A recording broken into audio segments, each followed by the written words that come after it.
अंतरिक्ष में अपने स्पेसक्राफ्ट या इंटरनेशनल स्पेस स्टेशन पर रहकर एक कंट्रोल्ड एनवायरनमेंट में रिसर्च करना तो अब काफी आसान है, लेकिन असली खतरा तो धरती से स्पेस में जाने और वहां से वापस आने में होता है, क्योंकि जाते वक्त एस्ट्रोनॉट्स को पृथ्वी की ग्रेविटेशनल फोर्स की विपरीत दिशा में उड़ना पड़ता है और आते वक्त वातावरण में एंटर करने के दौरान गर्म हवाओं की गर्मी, दबाव और घर्षण का सामना करना पड़ता है।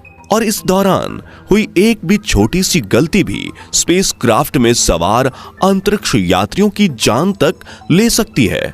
इसलिए एस्ट्रोनॉट्स के साथ कई एक्सपर्ट्स का ग्राउंड क्रू इस बात का ख्याल रखता है कि टेक ऑफ और लैंडिंग सही से हो जाए। और आज के इस वीडियो में हम इस स्पेस ट्रैवल के विज्ञान को आसान शब्दों में समझेंगे, तो पूरा वीडियो जरूर देखिएगा। दोस्तों, बचपन में पटाखे वाला रॉकेट जलाकर शायद आप में से कई लोगों ने सपना देखा होगा कि मैं तो बड़ा होकर रॉकेट में सवार होकर अंतरिक्ष में जाऊंगा। यानी ये बात तो हम सभी को पता होती है कि रॉकेट ही वो व्हीकल है जिसकी मदद से स्पेस में पहुंचा जाता है।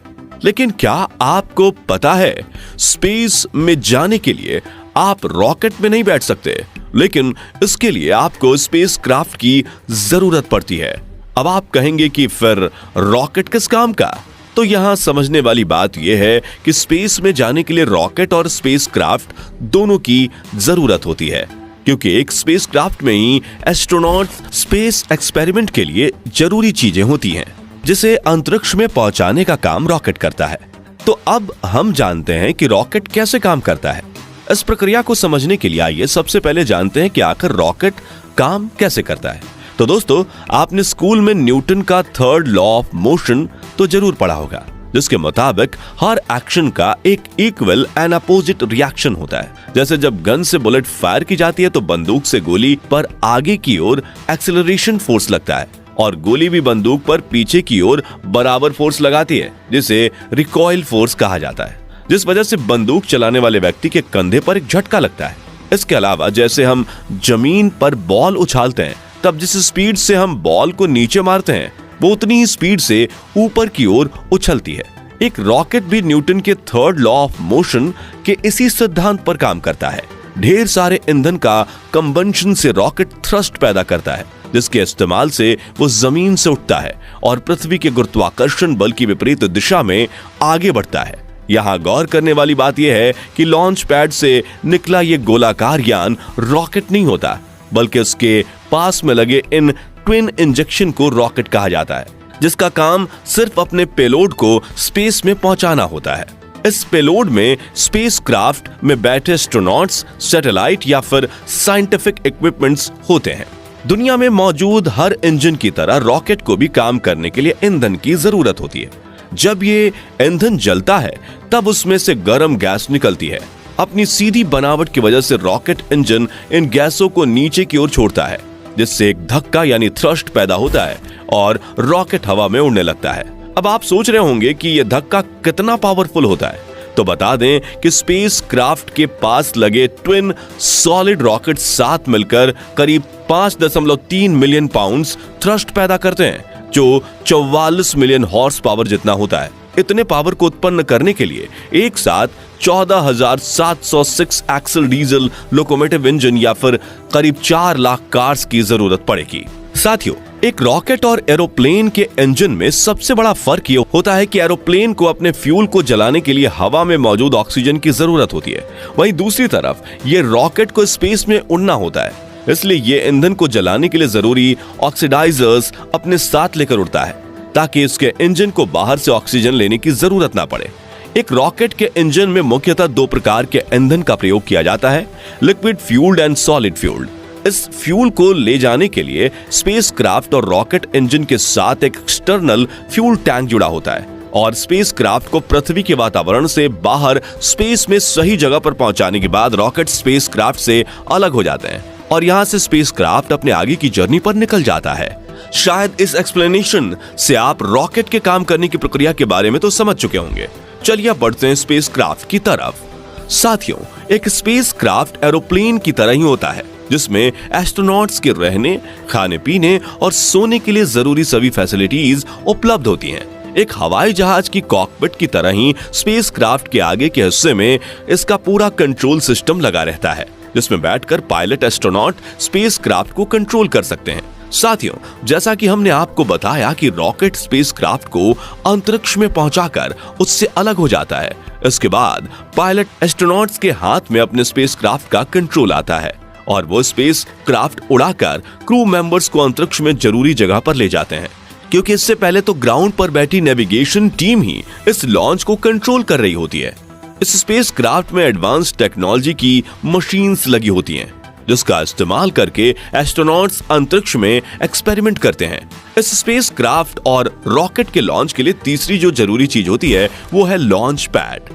आप भी जानते हैं कि इतनी ज्यादा हीट छोड़ने वाले रॉकेट को बिल्डिंग की छत से तो उड़ाएंगे नहीं, इसलिए स्पेशली लॉन्च पर्पस के लिए डिजाइन किया जाता है लॉन्च पैड।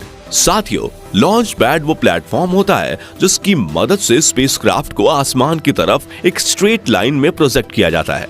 अब पेलोड जितना ज्यादा होता है, लॉन्च के स्टेजेस उतने ही ज्यादा होते हैं। इस लॉन्च पैड पर रॉकेट और स्पेसक्राफ्ट के सेटअप होने के बाद इसे नेविगेशन टीम स्पेस सेंटर में बैठकर आसानी से कंट्रोल कर सकती है। ठीक वैसे ही जैसे आपने मूवीज में कैमरे में बैठे वैज्ञानिक को लॉन्च के वक्त 5, 4, 3, 2, 1 लॉन्च कहते हुए सुना होगा। दोस्तों, अभी उतनी टेक्नोलॉजी डेवलप नहीं कर पाई कि एस्ट्रोनॉट पृथ्वी से ज्यादा दूर जा पाए, इसलिए वो पृथ्वी के आसपास ही अंतरिक्ष में अपने एक्सपेरिमेंट्स परफॉर्म करते हैं और कई बार एस्ट्रोनॉट्स के स्पेस शटल सीधा इंटरनेशनल स्पेस स्टेशन पर जाकर लैंड करते हैं, जहां पर उनके रहने, खाने पीने और सोने से लेकर एक्सपेरिमेंट के लिए मॉडर्न इक्विपमेंट्स सब कुछ मौजूद होता है।